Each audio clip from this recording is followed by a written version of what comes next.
step of that week, followed by discussion or questions until 7 p.m. You can find these weekly meetings on your YouTube page.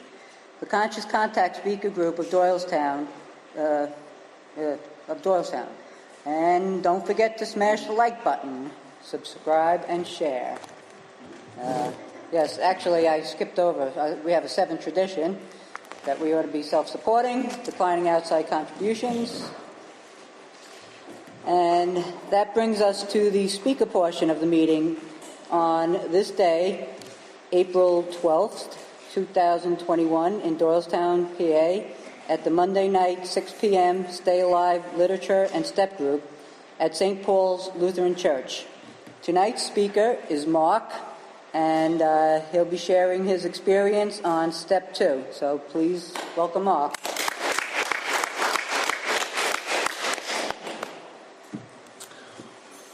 What's going on, everybody? My name's Mark. I'm an alcoholic.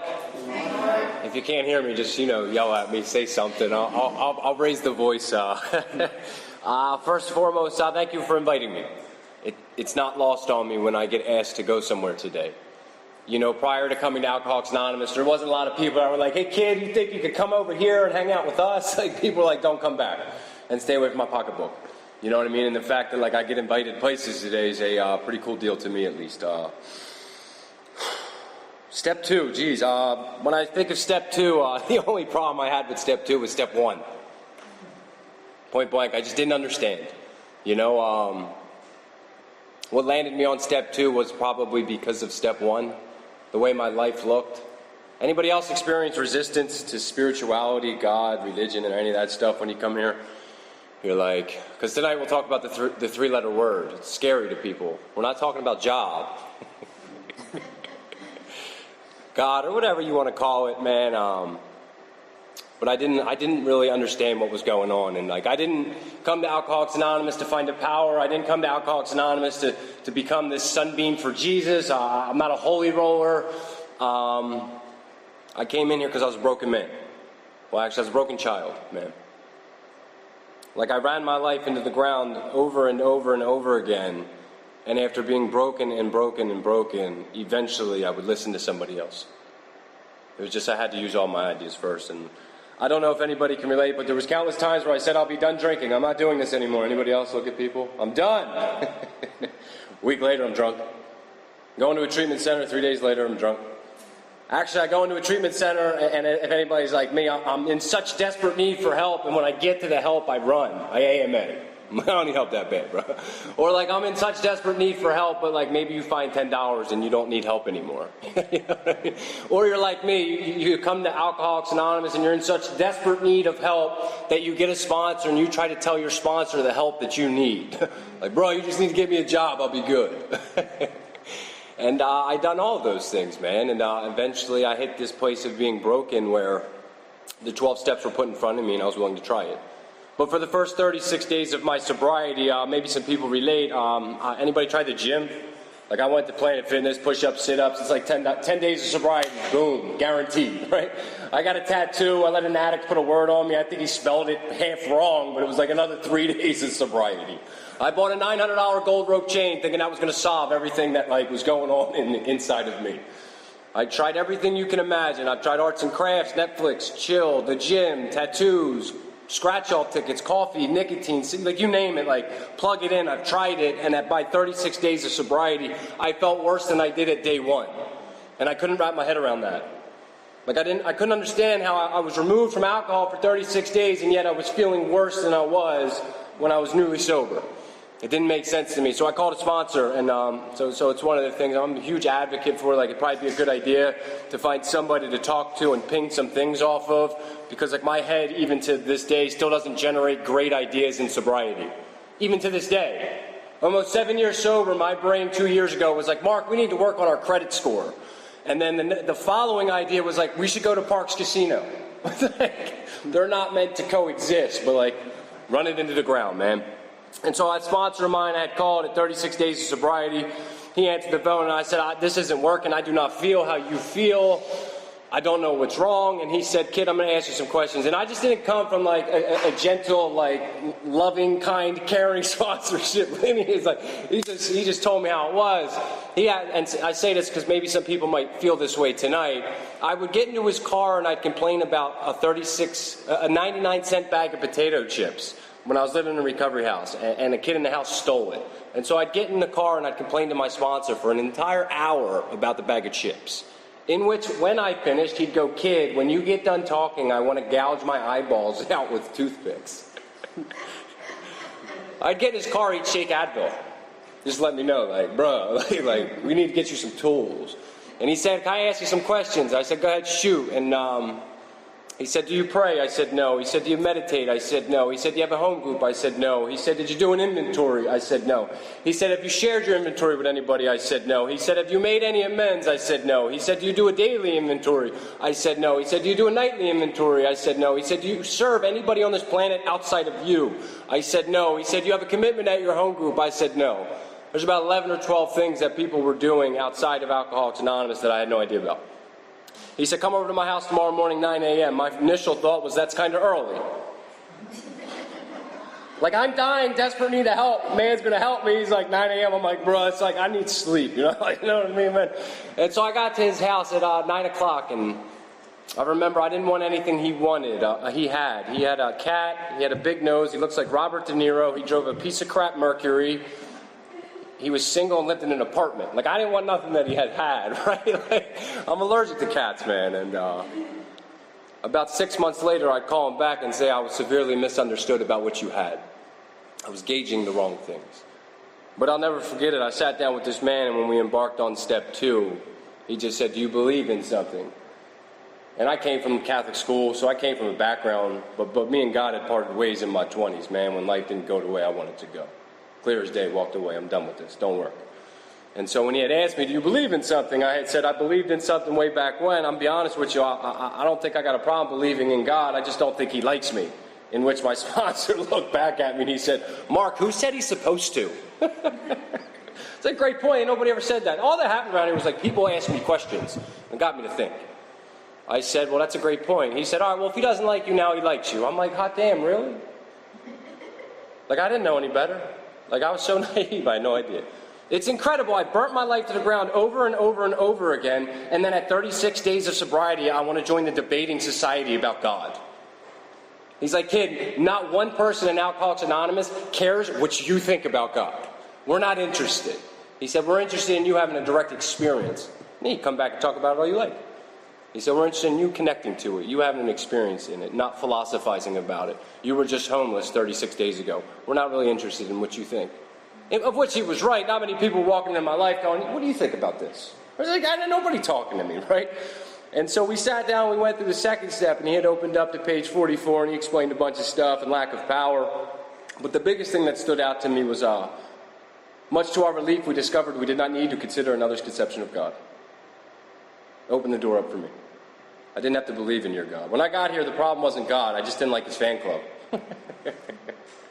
I didn't like people trying to force feed it to me. It's an interesting dynamic. Drunks don't like to be told what to do. It's incredible, though. Like, I have this capacity to listen to people that are absolutely destroying my life. I go to the bar, the bartender can tell me to do a lap around the bar naked. I'll do it. Give me an extra drink.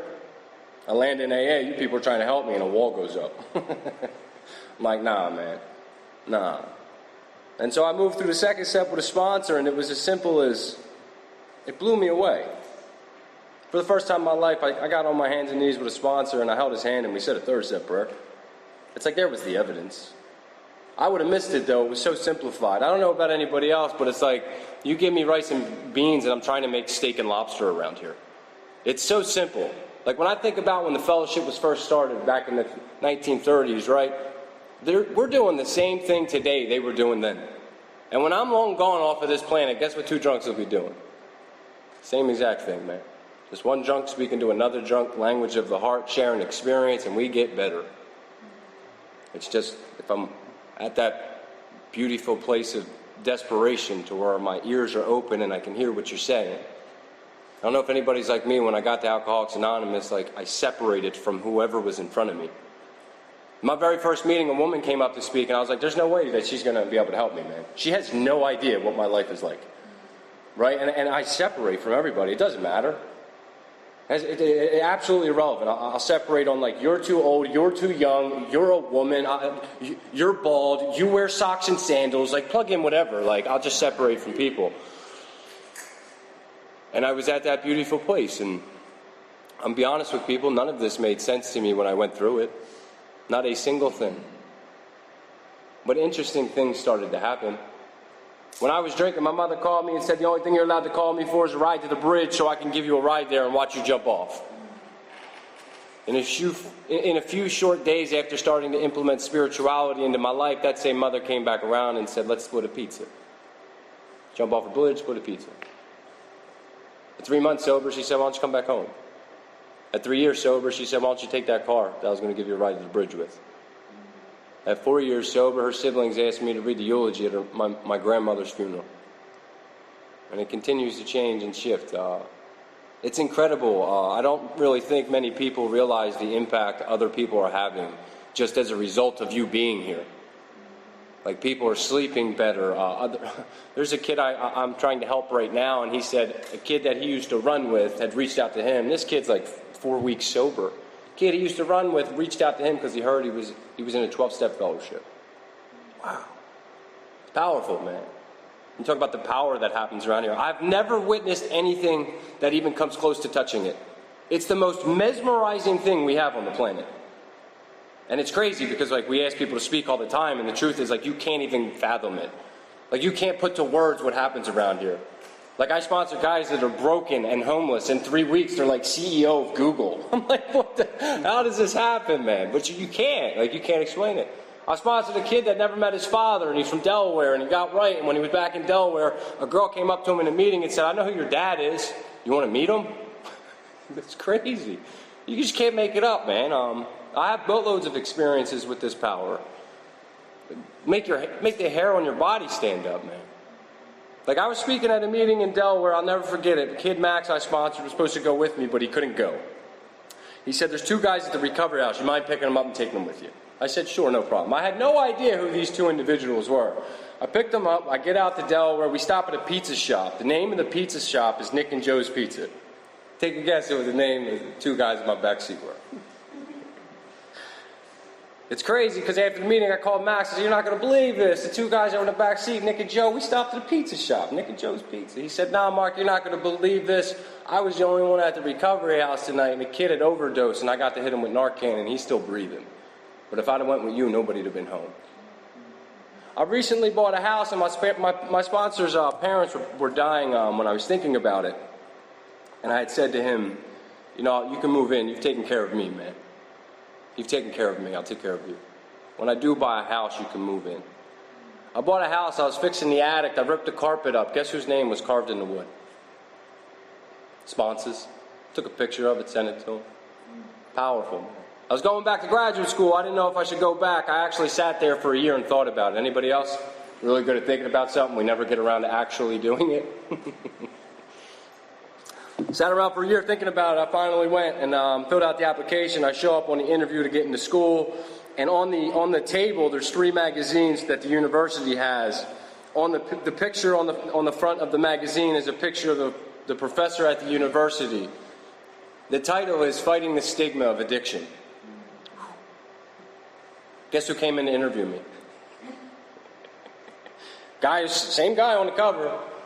He says, oh, by the way, Mark, I'm 9 years sober in Alcoholics Anonymous.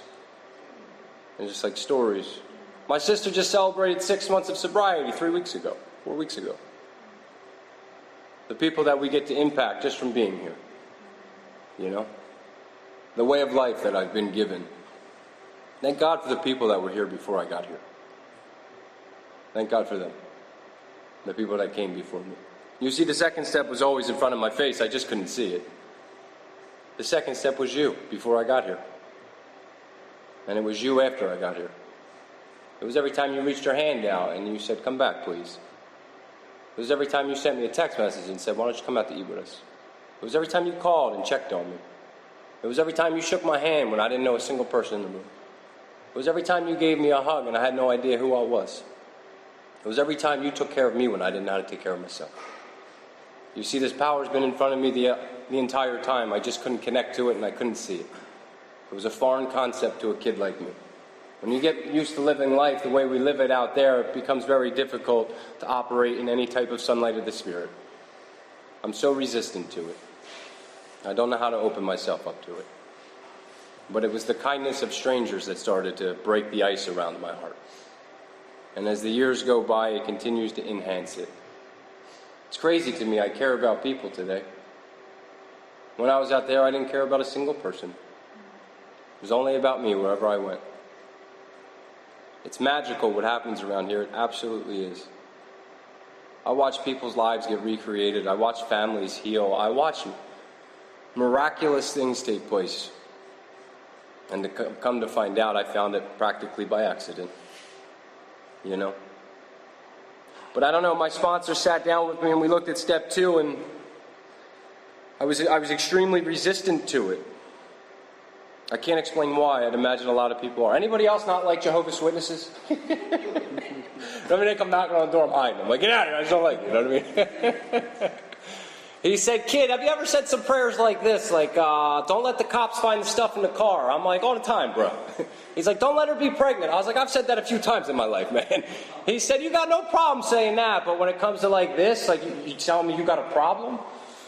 And what I've come to find out was I didn't really have a problem with God as much as I had a problem with my own mind. It was the same as when I got here. Anybody get here and you're like, I just don't think I'm an alcoholic. You know, like you look around at other people, you're like, you're way worse than me. I ain't as bad as you. And all that happens is as time goes by, eventually all that happens is I change my mind.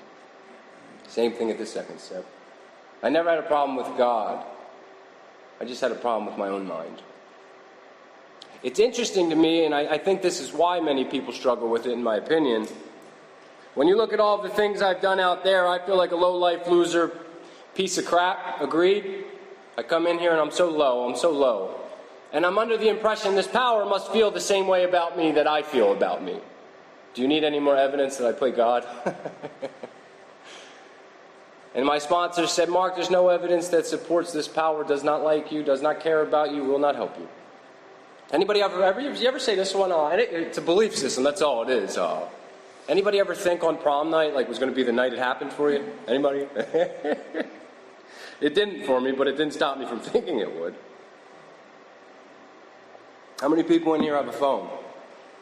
Everybody? Yeah? Yeah, everybody got one? When your phone goes, what are you going to go get the next one? When your phone breaks? Yeah? You go get the next one? You ain't going to stop at the register when the lady gives you the phone, are you? And go, excuse me, can you explain the intricacies of this and how it works? And like, you just, on a leap of faith, you get the phone and you leave. You don't question it whatsoever, do you? You don't question it. You just take it, you leave. There's boatloads of things I've been adopting on a belief system without ever questioning it. Here's another one for people. People are going to go to bed tonight and they're going to assume what's going to happen tomorrow morning. It's just a belief system. They really believe they're going to wake up. Not everybody will, but they go to bed and they believe it. Here's one. The God of self-sufficiency. Anybody? I believed in my own mind. How many people's mind failed them utterly when it came to alcoholism? I believed in my own mind. How many people believed in the bartender when you ordered your 2 shots and that like he was going to pour the 2 shots you wanted? Best believe you probably watered it down when you were on like 17, but you believed it was what you wanted.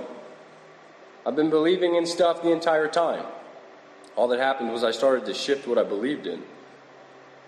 And these wild things started to happen. Can you believe I'm a father today? I'm still shocked by that. My daughter just turned 5 last week. They let me leave the hospital with a baby. I was like, bro, I was in a nut ward 5 years ago. You give me a baby? You're crazy. You should check in there. I'm responsible for a human being. It's not crazy that I got a baby. What's even crazier is somebody thought it was a good idea to have a baby with me. I remember being in rehab and a woman walked by. She was missing all of her teeth. I didn't shower in 3 days, and I was like, I want a baby with her. But my daughter's fascinating to me because it was just Easter, and the night before Easter, she said, Dad, guess what? I said, what's up, Rem? She's like, Easter Bunny's coming tomorrow. I'm like, that's right. Like, my daughter thinks a giant Easter bunny walks house to house around the whole planet and hides Easter eggs. She thinks on Christmas some big guy in a red suit comes down a chimney and hides presents for the whole planet. And I always ask people, you know, what's the difference in believing in that and believing in this? I don't really think there is one. It's a leap of faith. I just had a sponsor that sat with me, and he was brutal, and he just said, "Kid, I've never met one person say I've taken the 12 steps and my life got worse as a result." Counter to that, I've met thousands of people say I've never tried it and I continued to relapse. He pointed out small things, small details. He said, "Mark, the first 3 words in the second step are came to believe." He said, "You don't have to believe in anything right now." He said, "Why don't you go through the process, and when you come out the other end, maybe you will, maybe you won't, but I promise you, your life will start to change." I'm not so convinced that you have to believe in anything. I've met boatloads of people that went through the steps in spite of it all, and they too are sober to this day. I've watched it work for so many people. Access a power greater than themselves. I couldn't wrap my head around it. Thank God for like simplified sponsorship. Like my sponsor was just like, "Come to the meeting, 8 o'clock. I was new, so I showed up at 8:05. He said, "What are you doing?" New people, busiest people on the planet doing nothing. I was like, "I was busy." He's like, "Doing what?" I was like, "Nothing, I'm just busy, man." You don't believe me? Try to get somebody here next week on time. Tell them 6 o'clock. They'll be here at 6:10. I promise you. Like, and they'll be busy doing nothing. And he would say, "All right, kid, here's what we're going to do now. We're going to come at 7. I said, "But the meeting doesn't start till 8. He said, "We're going to set chairs up." I said, "I only use 1 chair. He said, "It's called service, dude." I had no idea what service was. He said, "You've been helpful to anybody in your life in the last 5 years?" I'm like, "You know, like 3 months ago, I gave my brother a ride. I charged him $30, you know." He's like, "That's not selfless act." Like, I had no idea. Like, here's what a selfless act I thought. Ready? "Mom, nice shirt. Can I borrow the car?" Like, manipulative. No idea until I got a sponsor. He taught me a whole bunch of things, man. I still talk to that sponsor to this day. Talk to him on a weekly basis still. You see, you people instilled in me the fundamentals of Alcoholics Anonymous. Come to meetings, talk to a sponsor, practice spiritual disciplines, and help people. It's always been that simplified. I just got a brain that tries to like create mathematical equations out of stuff. It's like, "Kid, come to the meeting, talk to me, be in service, help others." It's never going to change. Never going to change. Even when I'm broken and I'm at my lowest of lows. So we got to page 47, and he had asked the question, "Do you believe in something, or are you willing to believe in a power greater than yourself?" He said, "But kid, before you answer, according to what we taught you in the first step, what happens to Mark in the first step if he doesn't find a power?" Of which I caught on quite quick. I said, "I drink if I don't find a power." He said, "Okay, according to the first step, how do you feel about God now?" I said, "Look, I just don't want to drink. I don't really know much about God, but I don't want to drink." He said, "It's good enough. It's good enough to start the approach." We got to page 53. He said, "Postpone or evade, my 2 favorite qualities." I can't postpone and evade anymore. I had to physically face the proposition that God is everything or God is nothing. What is my choice to be? He said, "Kid, before you answer, remember what we taught you in the first step." He said, "If God's nothing, what happens to a guy like me?" I said, "I drink." He said, "What would you like God to be now?" I said, "By default, he has to be everything." I said, "But I'm not happy about it." He said, "We don't really care if you're happy about it." And that was my second step journey. My second step journey sounded like this. Ready? "Mark, you believe in something?" "I think I do. I just don't think he likes me." "Okay, we're going to move on. I'm not going to get so warped sitting in it." He said, "Why don't we go through the 12 steps, you report back about how you feel about God." He actually pulled an interesting trick. He said, "Step 10, one of the promises in step 10 is that we have ceased fighting anything or anyone, including alcohol." Anything or anyone, including alcohol. You could plug in God too. He said, "You're at step 2 right now, kid. By the time you get to step 10, you won't think the same way you do currently right now about God." So the question became, how long do you want to wait to get to that point? And it's been my experience that I do not think the same way I did back when I was 36 days sober about this power. I think that there's something out there, but who knows? In my opinion, we're all sitting in the same boat. There's people on this planet that will believe that there's something, and there's also people on this planet that aren't going to believe there's something. It's irrelevant. I've accessed something. I don't know what it is. I don't know how to explain it, but it took a drunk like me and it recreated my life, such to the effect that, like, I get invited to go places today. I had 0 friends when I got here. I had 0 family relationships when I got here. I didn't have a newborn baby when I got here. I didn't have anybody in my life. I couldn't find 6 people out there to carry my casket. I came in here and something recreated me. Like, I didn't come in here like this. You should have saw me when I first got here. I couldn't sit still. You ever see them people in a meeting? They shake. I couldn't sit still. I had a brain that wouldn't stop. We could be out to eat at a dinner table, and there'd be 10 people out to eat, and my brain would be thinking as loud as you were talking. What do we say? I got nothing of value to offer to this conversation. I can't say anything. Don't say anything. They're not going to ask me to come back in. The whole time we're eating. And I get up, and I didn't hear a word anybody else said. And I'm getting ready to leave, and I made up in my mind I'm not coming back here. But you people said, "Hey, Mark." I was like, wow, they remembered my name. I didn't remember theirs. It's too loud, too loud. We were glad you're here. Come back. I'd come to meetings. I'd wear a cut-sleeve shirt. My sponsor would be like, "What are you doing?" Is that a sponsorship? I said, "I just came from the gym." He said, "You want to stop getting little kid results? Stop treating this place like a playground." So I started to wear longer shirts, man. I'd sit in a meeting, I'd play on my phone. I had no idea, man. I'd pull my phone. My sponsor made me sit next to him. I sat in a meeting, pulled my phone out. Here's what my sponsor would do. I'm like, "Bro, like, you're older. Like, we ain't playing like that." No. It's disrespectful, Mark. It's disrespectful. It's a bad habit, actually, too. Because if I start demonstrating it in here, I'm going to take it everywhere else in my life. And when I'm at my job, I'm going to pull my phone out. When I'm in front of my family, I'm going to pull my phone out. When I'm having meaningful conversations, I'm going to pull my phone out. I'd get up and down 10 times when I was new to go to the bathroom 10 times. And by the second, third time, my sponsor would grab my shirt, yank me back down. He said, "What are you doing?" I said, "I got to go to the bathroom." He said, "For the 9th time, nah, you can go to the bathroom before the meeting, kid." I didn't know any better. I told you I would come to the meeting late. He would teach me. He said, "You ever show up to the bar after it closed?" I said, "Who would do that?" He said, "Why are you treating this place any different?" I had no idea. You see, what happened was I watched other people and I took easier, softer ways. All that happened was around here, somebody else guided me. The way I connected to God was through other people. Honestly, God for me on most days wears skin. I connect to it through you. And I don't know how to explain it any more than that. It's just the way it is for me. I went through the 12 steps, something had happened and changed my life. That when my daughter goes to bed at night and she says, "Dad, can you hold my hand until I fall asleep?" I'm able to do that. When she says, "Can you stay in the same room with me?" I'm able to do that. It started with my sponsor. I did an inventory with him, and I gave him a hug, and I said, "I love you." He was the first man I genuinely said it to.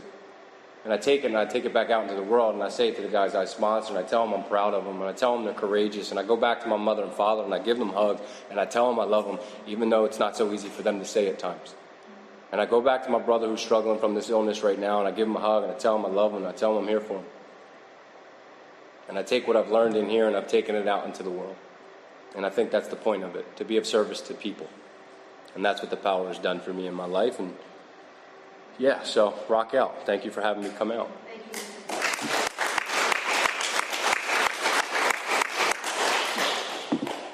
Thank you, Mark.